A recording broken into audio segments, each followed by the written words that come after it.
Samurai 8, Chapter 9, just the two of us. So I was expecting a chapter like this sooner or later, like a slower, expository-filled, relationship-building type chapter, and I think it's kind of needed. It's like a nice breather, because I think that Samurai 8 has been moving pretty quickly up until this point, and I'm surprised to see that quite a few people think that it's actually been moving slow, but in my opinion, I don't think that's the case, especially if you compare it to the other series up until this point, but I understand, I guess, and I don't really have an issue with it. I think Samurai 8 is moving pretty good at the pace that it's moving at, and I don't really have any issues with all of the exposition and all of the lore and whatnot that's been thrown at us at this point. I'm on board with it, but I can see how it could be a little intimidating or overwhelming for some people, but other than that, let's get into it. So this chapter is opening up with just straight narration telling us that Hachimaru is getting stronger, but we actually do see it because he's able to fully cut through the arm of the Cyclops holder, and we saw in the previous chapter that he can only go like a couple inches into it. So I guess off-panel in between this chapter and the previous, he has been continuously training, and now he is improved enough as to where he can go almost completely through. So we're also getting more lore on the princesses here. So we see that the original purpose of these princesses, which was explained a couple chapters back when we first were introduced to the princesses, is that they can locate the locker balls in the planets. And apparently this clairvoyant type power that they have becomes more powerful when they are in range or just close to their original samurai that is linked to them. And we're also finding out that the princesses are a pretty hot commodity in the galaxy. Like, they're super valuable because they essentially contribute to how powerful your force can become. I mean, it can even contribute to an entire planet's military might, because we're seeing that, like, whole planets and their samurais have been fighting just to have control of each other's princesses and whatnot. So that's pretty cool. And it makes sense, because if we're just comparing this to like other series, I guess like if you could go to One Piece and you had like some kind of character that can locate the devil fruits, that would be insane. That's pretty much more or less what's happening here. And if we're going to My Hero, it would be like a character that can like locate others with super powerful quirks, or just something that could maybe even give you a quirk, because that's more or less what's happening here. And if anybody's wondering, like, wait, so she finds another locker ball, does this mean that the samurai that becomes a samurai using that locker ball, does that mean that they are also linked to Ann? As far as I know, I don't know if it's explicitly explained at this point, but I'm going to assume that a princess can have more than one samurai linked to her, but she'll only have one, like, guardian samurai that's, like, completely linked to her. Like, all the other ones will just be, like, I don't know, accessories or whatnot. And I think we might be seeing this a couple chapters back when we're introduced to Princess Sahime and her guardian, I forget the, Mujin or something, I think that was his name. And we saw that she was, like, in that round table, she was at the top of it, and Mugen was closest to her, and then we saw that there was all those samurais making a circle around them that I likened to the Gotai 13 from Bleach. So just based off of that and what we're finding out here, I'm assuming that all of those samurais were the products of the locker balls that Princess Sahime may have originally found. Of course, all of this, like I said, is not confirmed. I'm just taking a guess that this is how it works. So it's possible that eventually we're going to have like a team here that is all inherently connected to Ann, but like only really one samurai will be her guardian, meaning that it will be Hachimaru. So this means that maybe, Nanashi is going to come back into the story, and maybe this is how Nanashi becomes a samurai, using one of the locker balls found by Ann, and then that's how they're connected. I'm just saying it's a possibility. That might directly conflict with the initial relationship that's set up between Hachimaru and Nanashi, because it was really unclear at that point, because we saw that Nanashi, I guess, was implying that she liked Hachimaru and that she wanted to marry him, however you want to take that cake cutting comment.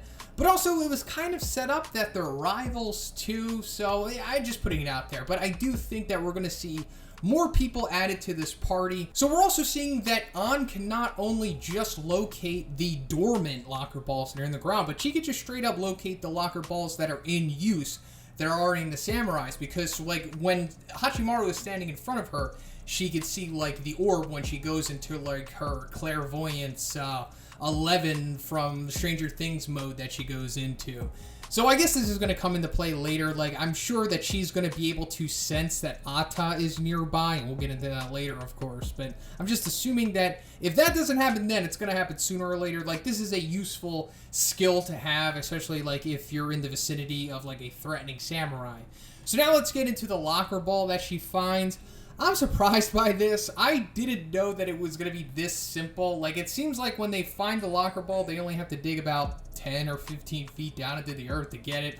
I really thought that these locker balls were going to be like a mile deep into the earth. You know, like they're going to be super difficult to find, but this seems like maybe it's not that difficult, and that maybe someone could even find these things by accident, you know, if they're like doing construction or if they're just digging for something else, you know, they're just going to randomly find a locker ball. Remains to be seen if they can use it or how the dynamic of that plays out, but still, I'm just surprised by how easy it is to find these things. Now, let's also go into what the locker balls are and why they are in the earth. As far as I know, we don't know this either, and I always assumed that the locker balls were like a remnant of something that Akala did originally. Like, maybe they're like offshoots of like something that he originally made or something that one of the other gods made, and you know, kind of like when a star explodes, it sends all of its crap across the universe and it eventually like makes its way to planets and whatnot.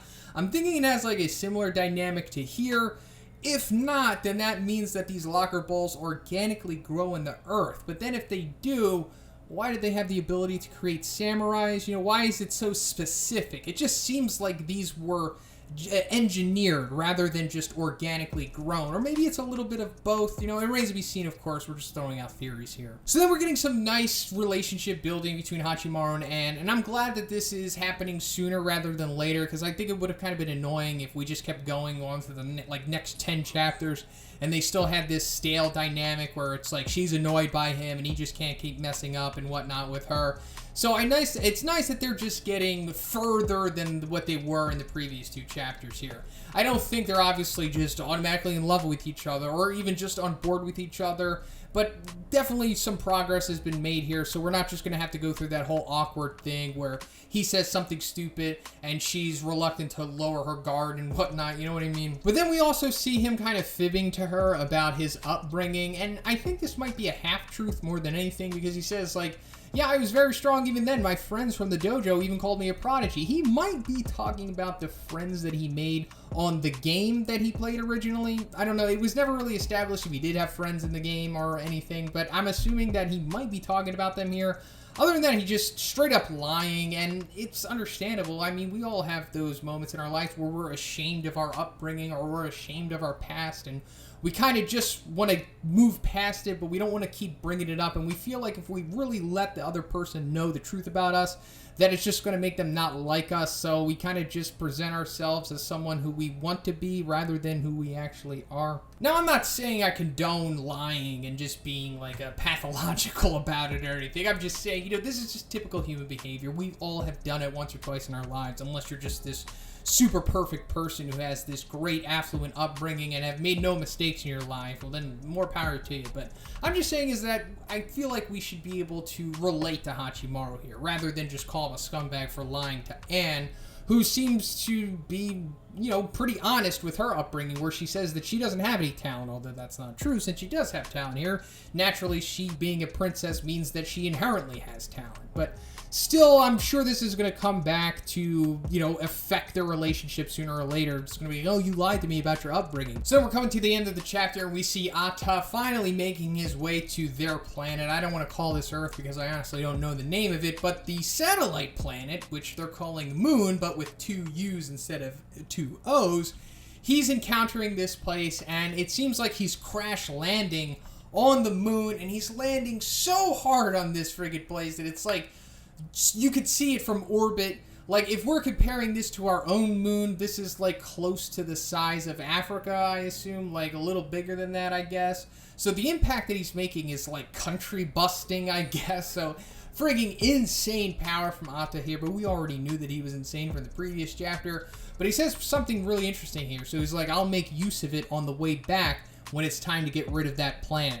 So I guess that means that after he assumes he's going to be done with whatever he's going to be doing here, he's just going to send the moon into the planet and just destroy it that way, which I guess he's totally capable of doing. And I'm assuming he's crash landing on the moon here just so he can chill for a second and observe what's going on the planet and then plan his next move accordingly. And then we're getting the crazy dialogue of this chapter where he's like, just wait, Hachikaku. And then we're getting a narration where it's like, he said Kaku, not Maru. The evil is just above. So what does this mean? We don't know. This could mean either Hachikaku is the real name of Hachimaru, meaning that there is crazy significant Hachimaru that he isn't aware of or we aren't aware of as well, which, you know, makes sense because it lines up with how Kishimoto writes his characters. Or Hachikaku is the name of Hachimaru's dad.